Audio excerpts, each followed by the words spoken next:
سوال ہے کانچ کا سترہ کیسا ہے؟ اصل میں اس سوال کا پس منظر یہ ہے کہ عام طور سے آج کل مسجدوں میں اے سی لگتا ہے تو کچھ ایریے کو کور کر دیتے ہیں، شیشہ لگا دیا اور پھر باہر برآمدہ ہوتا ہے، تو اب ایسی شکل میں یہ ہوتا ہے کہ وہاں سے لوگ گزرتے رہتے ہیں اور شیشہ سلائڈنگ شیشہ ہوتا ہے، کبھی کھلنے والا ہوتا ہے، اس کو بند کیا تو گزرنے کے وقت میں نظر آتا ہے سب۔ تو اب ایسا سترہ کیا وہ سترے کے قائم مقام ہو سکتا ہے یا نہیں؟ فقہاء نے جو سترے کے لیے لکھا ہے وہ یہ کہ ایک انگل کے برابر موٹا ہو، اس سے پتلا بھی امکان ہے اس کا، لیکن بہتر ہے کہ ایک انگل اور ایک ہاتھ کے برابر ہو۔ اب اس میں کانچ کا بھی ہو سکتا ہے، وہ فرض کر لیجیے کسی نے کانچ کی کھڑی کر دی تو وہ بھی ہو جائے گا۔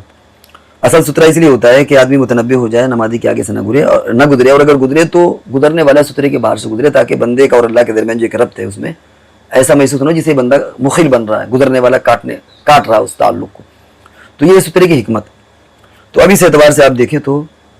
اگر وہ ادھر سے گزر جائے گا تو سترے کے قائم مقام ہے، وہ دروازہ جو ہے وہ سترے کے قائم مقام ہے،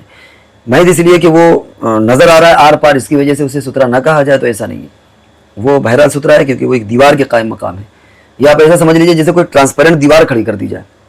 ظاہر بات ہے اگر ٹرانسپیرنٹ کوئی موٹی دیوار کھڑی کر دی جائے اور یہاں ایک بندہ نماز پڑھا تو آگے سے کوئی گزر سکتا ہے، کیونکہ بہرحال ایک دیوار ہے وہ، اگرچہ وہ آر پار نظر آ رہی ہے۔ تو اس اعتبار سے کانچ کا سترہ بھی